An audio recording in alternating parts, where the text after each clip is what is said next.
You Are Special by Max Lucado. Illustrations by Sergio Martinez.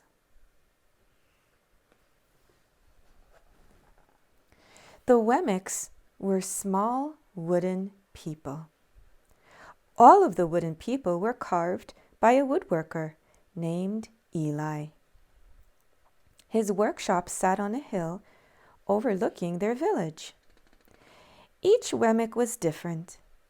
Some had big noses. Others had large eyes. Some were tall and others were short. Some wore hats. Others wore coats. But all were made by the same carver and all lived in the village. And all day, every day, the Wemmicks did the same thing. They gave each other stickers. Each Wemmick had a box of golden star stickers and a box of gray dot stickers. Up and down the streets all over the city, people spent their days sticking stars or dots on one another.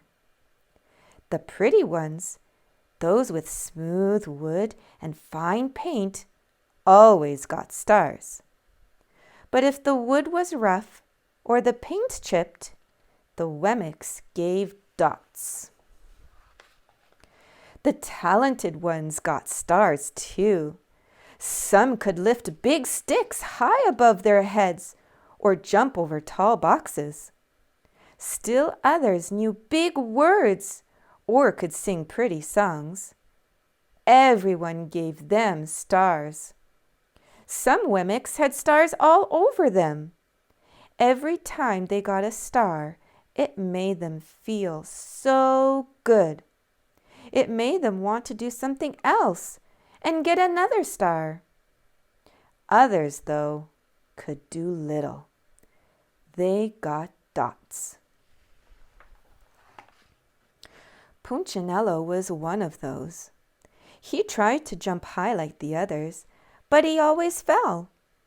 And when he fell, the others would gather around and give him dots. Sometimes when he fell, his wood got scratched, so the people would give him more dots. Then, when he would try to explain why he fell, he would say something silly, and the Wemmicks would give him more dots. After a while, he had so many dots that he didn't want to go outside. He was afraid he would do something dumb, such as forget his hat or step in the water, and then people would give him another dot. In fact, he had so many gray dots that some people would come up and give him one for no reason at all. He deserves lots of dots, the wooden people would agree with one another. He's not a good wooden person. After a while, Punchinello believed them. I'm not a good Wemmick, he would say. The few times he went outside, he hung around other Wemmicks who had a lot of dots. He felt better around them. One day, he met a Wemmick who was unlike any he'd ever met. She had no dots or stars. She was just wooden. Her name was Lucia. It wasn't that people didn't try to give her stickers. It's just that the stickers didn't stick. Some of the Wemmicks admired Lucia for having no dots, so they would run up and give her a star, but it would fall off. Others would look down on her for having no stars, so they would give her a dot. But it wouldn't stay either. That's the way I want to be, thought Punchinello. I don't want anyone's marks. So he asked the stickerless Wemmick how she did it. It's easy, Lucia replied. Every day I go see Eli."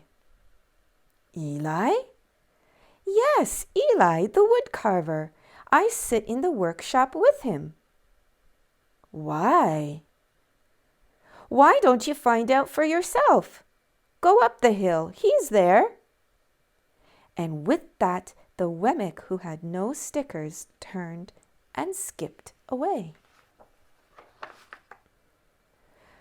"But will he want to see me?" Punchinello cried out. Lucia didn't hear, so Punchinello went home. He sat near a window and watched the wooden people as they scurried around, giving each other stars and dots. "It's not right," he muttered to himself, and he decided to go see Eli. He walked up the narrow path to the top of the hill and stepped into the big shop. His wooden eyes widened at the size of everything. The stool was as tall as he was. He had to stretch on his tiptoes to see the top of the workbench. A hammer was as long as his arm. Punchinello swallowed hard. "I'm not staying here," and he turned to leave. Then he heard his name. "Punchinello?" The voice was deep and strong. Punchinello stopped. "Punchinello, how good to see you! Come and let me have a look at you." Punchinello turned slowly and looked at the large, bearded craftsman. "You know my name?" the little Wemmick asked. "Of course I do. I made you." Eli stooped down and picked him up and set him on the bench. The maker spoke thoughtfully as he looked at the gray dots. "Looks like you've been given some bad marks." I didn't mean to, Eli. I really tried hard." "Oh, you don't have to defend yourself to me, child. I don't care what the other Wemmicks think." "You don't?" "No, and you shouldn't either. Who are they to give stars or dots? They're Wemmicks just like you. What they think doesn't matter, Punchinello. All that matters is what I think, and I think you are pretty special."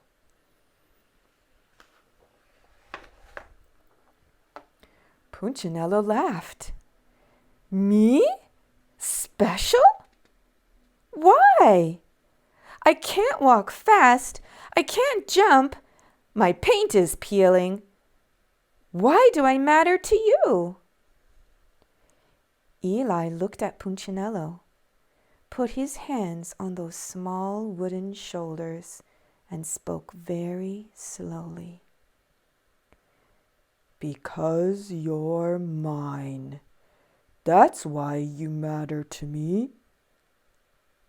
Punchinello had never had anyone look at him like this, much less his maker. He didn't know what to say. "Every day I've been hoping you'd come," Eli explained.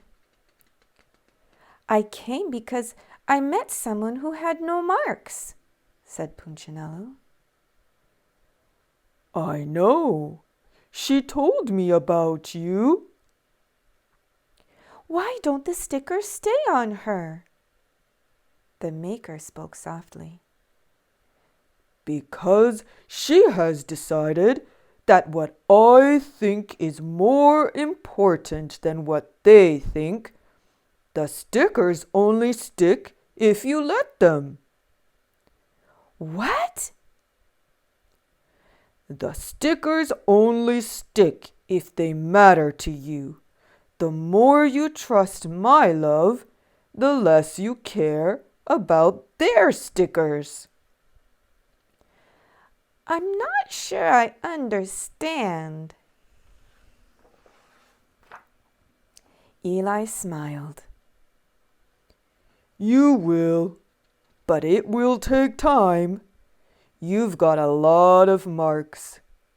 For now, just come to see me every day and let me remind you how much I care. Eli lifted Punchinello off the bench and sat him on the ground. Remember, Eli said as the Wemmick walked out the door, you are special because I made you, and I don't make mistakes. Punchinello didn't stop, but in his heart he thought, I think he really means it. And when he did, a dot fell to the ground.